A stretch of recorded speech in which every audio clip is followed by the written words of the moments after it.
Many thanks for staying tuned to ADBN Television. This is the market report show that comes your way every Monday to Friday, where we dissect and analyze major government economic policy as well as the input of private sector perspective on the direction of the economy. It is both locally and globally.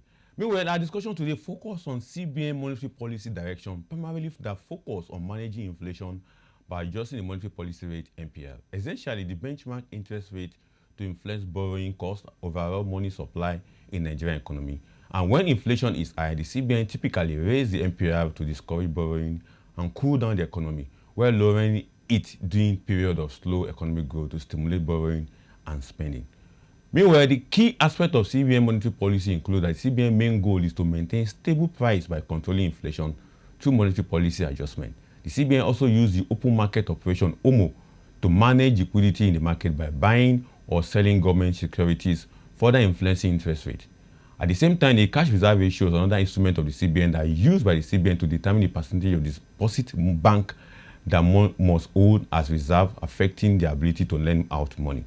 On today's discussion, we are looking at understanding CBN monetary policy direction because a lot of questions have been asked about what are these instruments. Why the instrument that CBN normally bring some distortion as well as disconnection within the economy.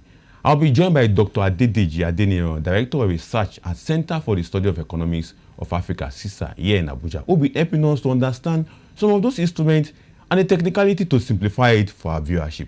And Doctor is already on the standby. A very good day to you, Doctor. Thank you so much. Happy to join you this morning. Hello, sir. Welcome, sir. Welcome to the show. Thank you so much. Good morning. Good afternoon. Hello, Doc.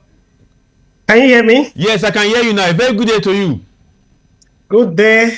Nice to join you today and happy to have this conversation. Very timely and very important. Exactly. Now, Doc, let's get this discussion set as expected. Many Nigerians are still not understanding what monetary policy means. Can you help us break it down to them so that they can have an understanding of what monetary policy entails? Thank you so much. Monetary policy, basically, it's one of the tools for government to stabilize or also spark growth in the economy. You look at government, you think about budgets that government really spends and really use to achieve some objectives. But on the other hand is the monetary policy. And monetary policy is about money supply.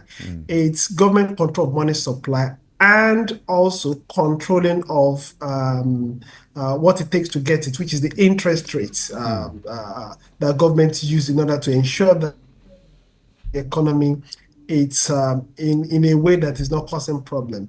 Why is it important to control money supply? I think historically, if you look at global economic problems like Great Depression more than 100 years ago, the Great Depression, and more recently, you look at the financial instability in 2018 global financial crisis. These are problems that emanated from the financial sector, and due to the fact that whether we have unstable financial sector or we have too much money in circulation, even in Nigeria, before now we have single digits, which is the objective of our monetary policy. But you know that we have not been able to achieve that single policy over many periods now. And it's about the money supply in the economy. When you have money supply higher, so you could actually have high inflation. When you have high inflation, it's a distortion on the economy. It could create all sorts of problems like we have seen in Nigeria. So it's important to actually have that kind of monetary tool to really control the economy. And when you talk about money supply, it's about whether it encompasses all those instruments that central bank could use. That includes OMO, open market operation. It includes the MPR, which is the interest rate set by the monetary authority. It includes also the cash reserve ratio, which is a mandate in terms of how much the bank should keep in their pockets and what they should borrow out to the public. I mean, it's a whole gamut of instrument that central bank has and has in their hands. But interestingly, more recently, we have what we call quantitative easing, which is also another instrument that emerged out of global economic, the recession that happens, whereby the central bank interest rate is near zero, which is called a liquidity trap. And so for that reason, central bank needs to really think about other instruments, and that's actually what led to quantitative easing emerging. But just to discuss in our own context, the issue we have been having is growth and also price stability. And I think something central bank play a key role, especially price stability. But also, we've seen that central bank also try to also ensure that their policy is not a constraint to growth. Economic growth is central goal of the government because it's key to creating jobs. However, you also want work and align. So you want more fiscal monetary policy coordination in order to achieve the goals, sort of. So there are also a lot of stuff, but I believe we will discuss more. Exactly. And in that, let's take them one after the other. Price stability. This is one of the key work of CBN. But many Nigerians are yet to understand that aspect of that working of CBN. When you explain to someone that the CBN is in charge of price stability, the first thing we ask you is that, how are they controlling the price? Are they the one telling price traders what to sell or what not to sell? They are not part of the manufacturer that is producing goods. So, in your own understanding, Doc, explain to us this price stability instrument of the CBN to Nigerians. Okay, so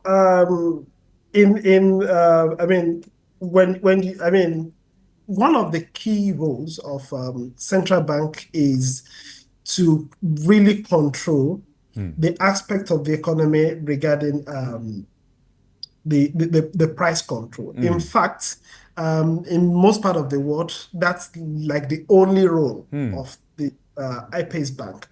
And it's all that lies in the origin of when you see countries that have experienced hyperinflation, that have experienced financial crisis, you understand the context that it's important to actually there's this impetus on the part of government of fiscal authorities to spend.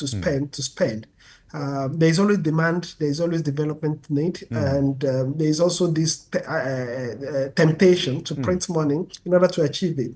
And what you can actually incur at the end of the day is high inflation. So in a way, we need to have a body that is really some pseudo-independent, not completely independent, but they can actually take very accurate decision in order to make sure that the money supply is effectively control.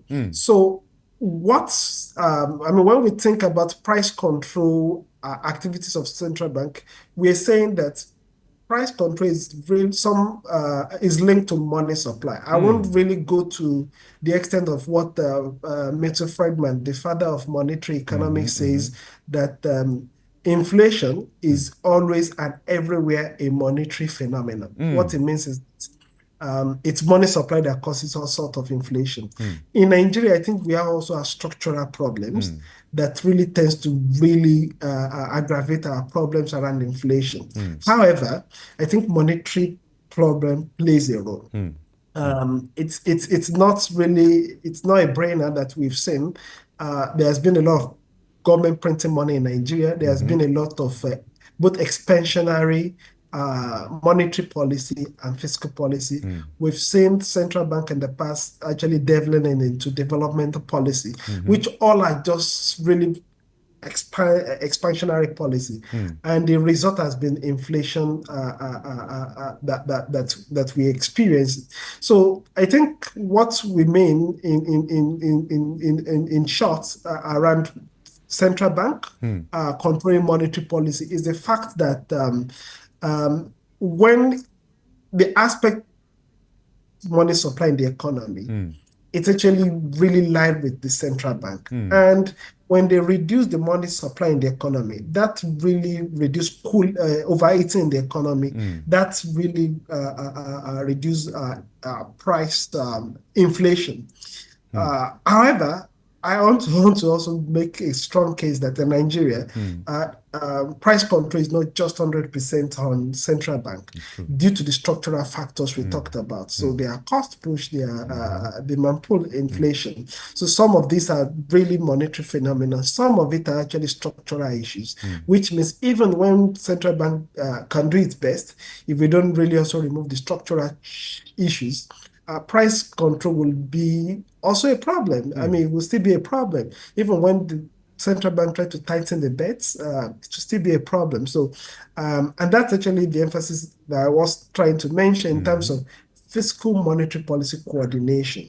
They need to work hand in hand, such that one instrument is not being used to overheat the economy, another instrument is being used to cool the economy, or even coordination within the central bank itself. We've seen in the past where the central bank is trying to really do development, which is like really expansionary fiscal policy, but at the same time, they are also still trying to control prices through really contractionary monetary policy. So those are kind of conflicts and disparities that really doesn't really signal that we really take seriously the price challenges or inflation spiral that we're having in the economy. So that's actually, I mean, the key point in terms of there's aspect of money supply and which is being controlled by central bank, and that aspect,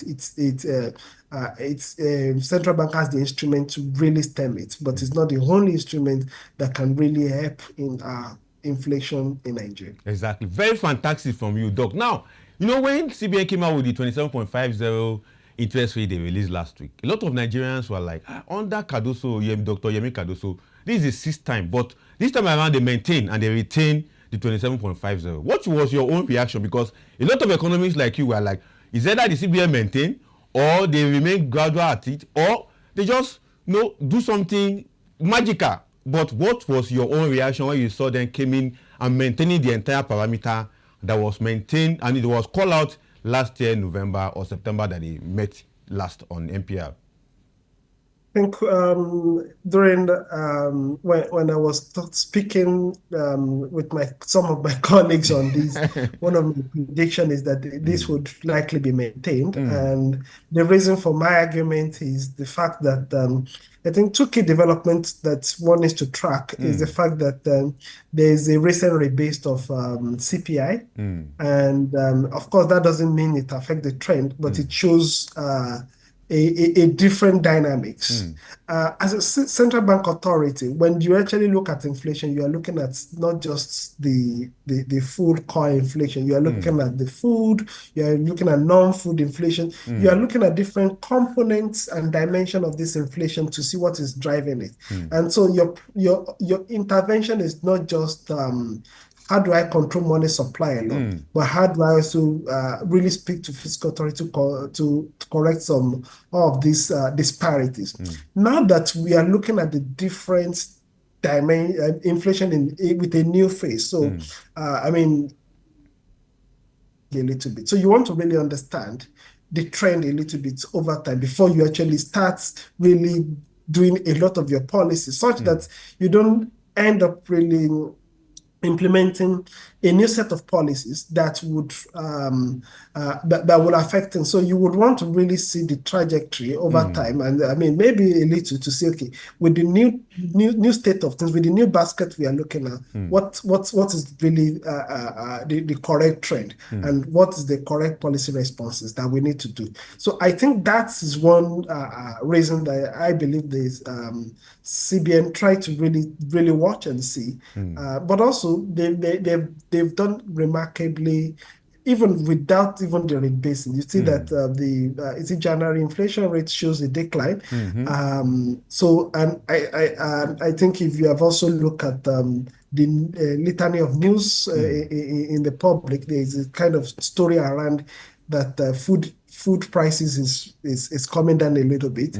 So if you do an intervention, you make some policies, and you are seeing maybe some policy reaction and impact, I think it's better to see whether the direction it's going, it's really correct, and before you also do other things if it's not working. So I mean, so far so good. I think what we've seen is that both in terms of the price trend, with or without this is the rebasing, exchange rates also effects, and all of that shows that something is happening, and that it's better to really see whether this get to the direction that this monetary authority really wanted. So in that sense, it's best to actually really maintain the rate. And when we see that there is more for more intervention, or that we have actually maybe overcome the problems, now we need to then really change the direction, whether to, if instead of tightening the belt, maybe we need to really even go full on our expansionary monetary policy. So we have not gotten that, but I think sometimes when you want to see the direction of things, because it's important to know that we can make mistakes even in interventions. And but recent, I mean, we've seen activities in recent past whereby mistakes could happen. So one way to avoid mistake is to really understand things before taking actions. And I think I see that as one reason that central bank is taking this, let's see, and before we make further cost correction in the Nigerian economy. Exactly. I think that's, to me, it's really a fair kind of assessment of the trend and trajectory in the Nigerian economy. Very fantastic also from you. I just agree with you on that. But there's one particular aspect of the parameter that many economists are saying that the CBN need to take a second look at, the 50% cash reserve ratio. That in developing climate and other similar climate, it is not up to that. But in your own assessment, why do you think that CBN is still maintaining a 50% cash reserve ratio at this point? And it has been a very long time CBN has been eating at 50, 50, 50, and 50. So is it not time for them to come down less than 50? Yeah, so okay, maybe the first thing to say is when you look at central bank interventions, one is price stability, but the other aspect is also financial systems stability too. You don't want the aspect of bank run, which in fact in 1958 when Central Bank of Nigeria, I think, created, one of the reasons was a lot of our right getting bankrupt, right? There's no really proper regulations, and Nigeria has have its own fair share of banking stability. We've passed through merger and all of sorts. So banking stabilization is very important. How do you ensure that there is stabilization? I think one of that instrument is the ratio, the liquidity ratio you mentioned, which is that if I go to the bank today, right, and economists say commercial bank can create money. And how do you create money? By borrowing and borrowing. And I mean, by the time people borrow, they deposit in the bank. That kind of process can lead to bank creating money, and through which bank generates revenue. The incentive for bank to, and willingness on bank to actually wants to borrow as much as possible. Of course, we know that Bank in Nigeria don't also borrow.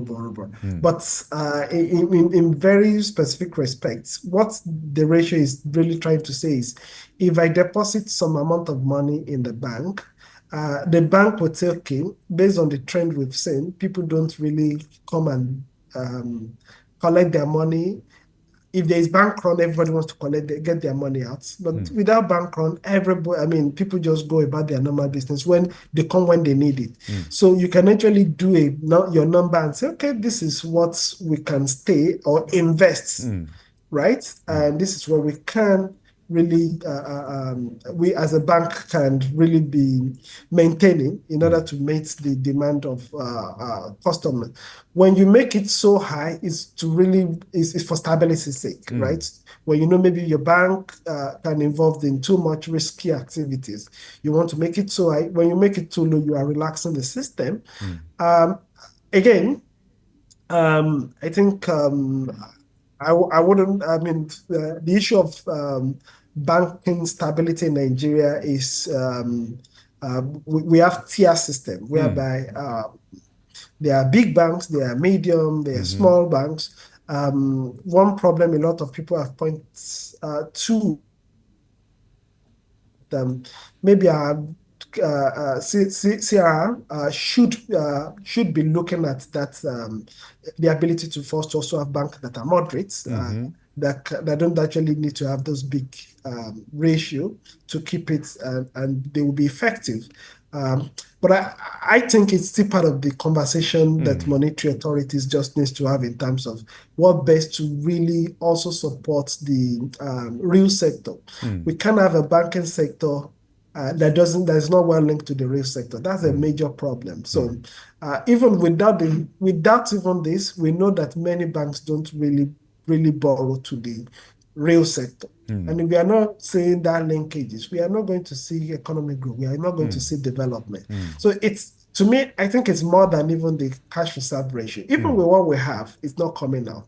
And I think changing it would, I mean, maybe whether lowering it, of course, it will make banks to have enough cash to really do business, but would they really, what you want is not just do business, whether speculation or forex or oil business, which makes money, but really not connecting very well with the real sector. You want that connection. So it's about how do we make sure that there's that linkage. And I think we can get that linkage for me without really macroeconomic stability. It's true. If you have an inflation rate beyond 25%, you have interest rate that is high. If you look at your real interest rate, that is negative, right? Which is not really making more economic sense, right? So, and if someone goes to the bank to borrow today at the rate of 25% or 30%, that's so much for someone. I mean, what business can you do to make that much profit? So in a way, people are even not demanding it. I mean, if I have a business that I can make 10% or 20%, right? I can't get some bank to get me to borrow that money, right? But from the back end too, we can't borrow you this money because if we borrow you, the inflation erodes the value of this money, and so over time too, it's not going to be valuable. So we need to actually also give you at that higher rate. So both the borrower and the lender, they justify reason to say, okay, at we have to maintain this high rate. But at that high rate, it doesn't really circle back to the real sector. And you see, government has been trying all sorts of things, special rates with, say, Bank of Industry at maybe single digits, Bank of Agri, something mortgage bank at single digit rate. But you want to make sure that it is something that commercial bank can achieve. And so that is why what central bank is doing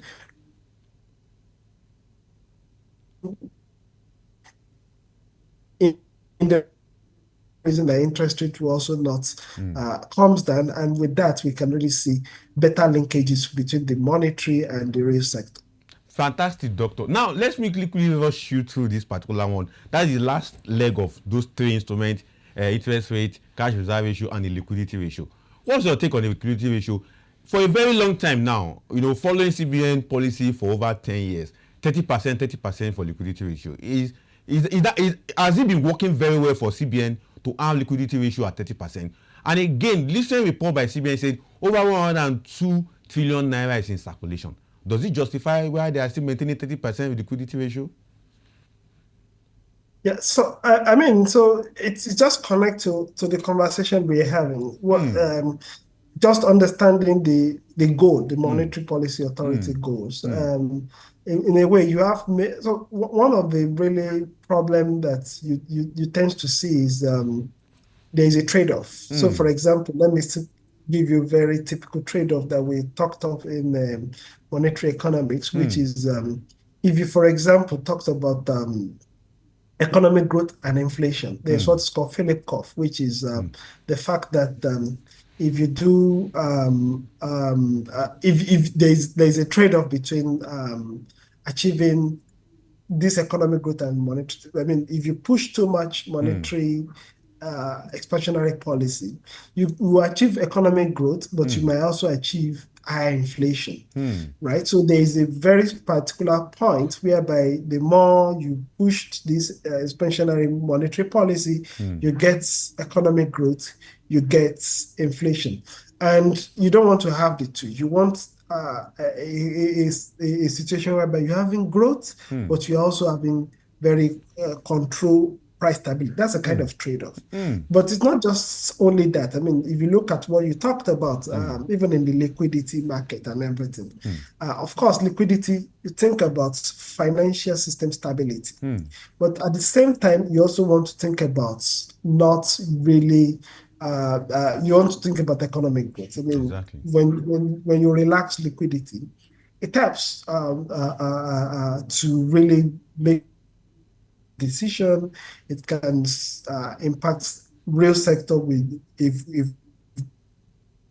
sector.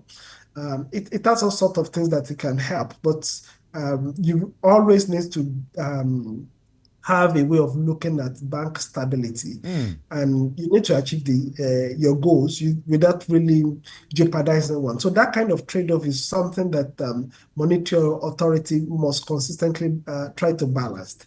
Of course, there's a department in the CBN in charge of bank regulation. I mean, they look at the books of the bank, they look at what is on the books, and they could make the right decision. And I think that's without really speaking to bank books now, but that should be the condition or understanding that should really give the kind of proper information and insights and intelligence for decision around how do we change the liquidity. But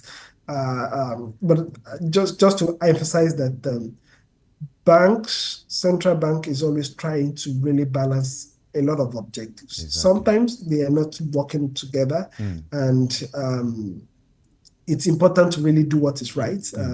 Sometimes try to really show you that this is the best course of action. But I mean, we also can really benefit from experience from other country, and so in a way we can really use experience and also our own experience, also understanding of the state of our market to really see what is the best for us. Exactly. Thank you so much, Doc. Now let's look at currency stability. Over the weeks, at the beginning of this year, January 2025, we saw stability in the Naira exchange. It went low as 1,430, 1,500, 450. Then all of a sudden, it went high to 1,510. Right now, it's between 1,501 Naira to 1,507 Naira. In your assessment, how has Naira performed so far? Well, that's I mean, we're all Nigerians and we see the regular fluctuations. I mean, I would say compared to the past, it's better. Of course, like I said, there are always multiple objectives. Exactly.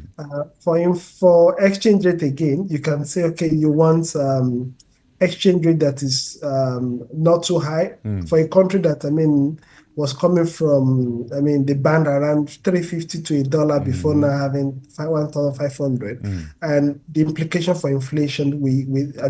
So you want it to really be properly valued. A lot of people believe that the appropriate value of 1,500 on that it's high, but you could see that in the budget that government is trying to prepare, government is saying maybe that's what they can achieve. Exactly. I've seen a lot of very strong arguments, and my own back on the envelope analysis shows that at least maybe 1,000 to 1,300 should be proper valuation of Naira. But 1.5 and stabilize.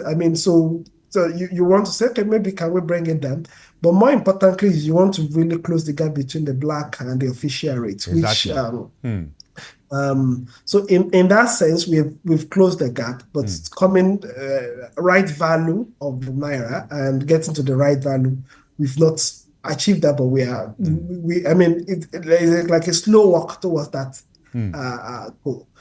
So for me, I think it's really crucial to I mean, government has been doing a lot of things. One, to develop our cash, our external reserves, to have enough buffer and supply. Because when you talk about exchange rate, I think this whole story around why you have problem is supply. If we have so much supply, stable supply, I think we will have.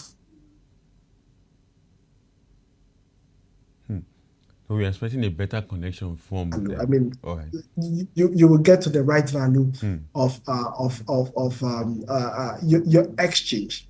And so if you look at what central bank has been doing over the last 1 year, I think it's just to address the problem of supply, right? In the past, what we have been doing is to really curb demand, to say, okay, people should not demand, so let's do this special rates to really know who genuinely needs it, or let's do this, let's restrict these items to make sure that we reduce the demand. But I mean, the other part is if we increase supply, we cannot also achieve the same, even a much better goals than that.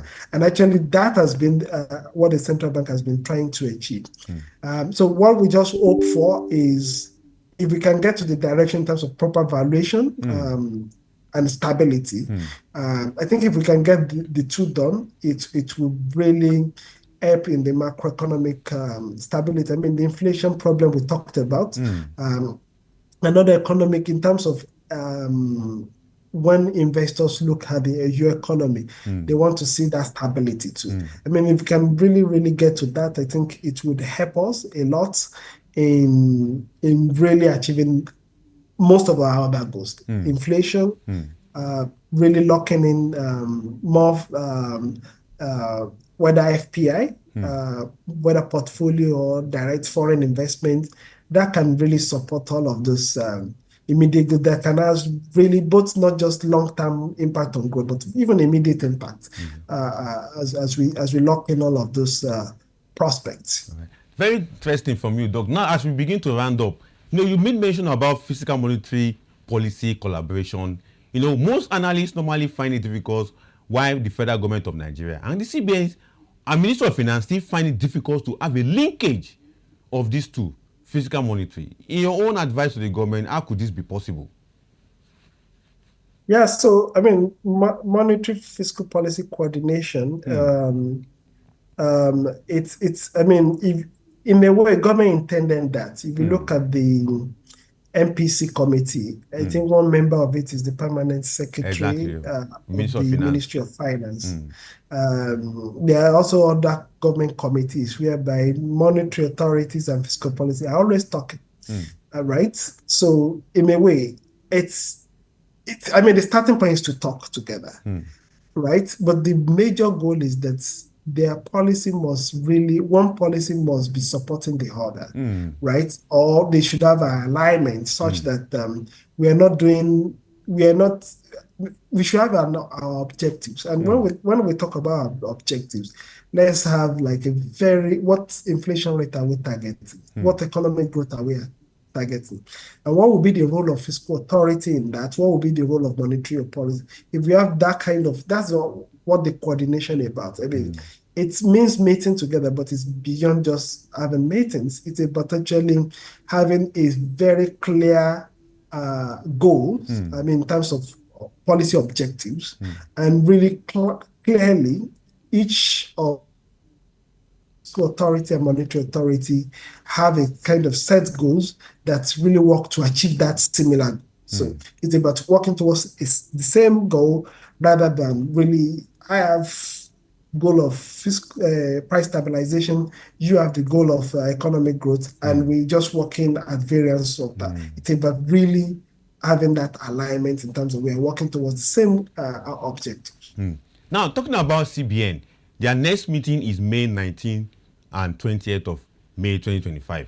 What would be your advice to them as because CBN has said that they begin to watch global economic context as well as local economic variation that is happening in Nigeria. So what would be your advice to them between now and then? Because a lot of people are saying if the rebasing has brought this far in terms of the 27.50 they have maintained, what else will they do come May 19th and 20th, 2025?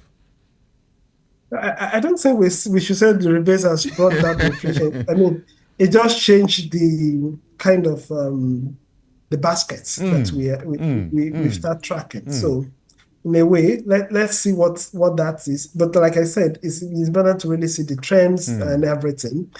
I think May is still very far. Why do I say it's very far? We know what is going on globally. Exactly. Donald Trump is promising to end Ukraine-Russia war like within weeks or months. That would be a miracle to happen. But if that happens, you could think of the implication for high prices, right? You could think inflation in the global kind of financial system. And that would change a lot of things, which has implication in terms of what will be the right policy responses from Nigeria to the new dynamics.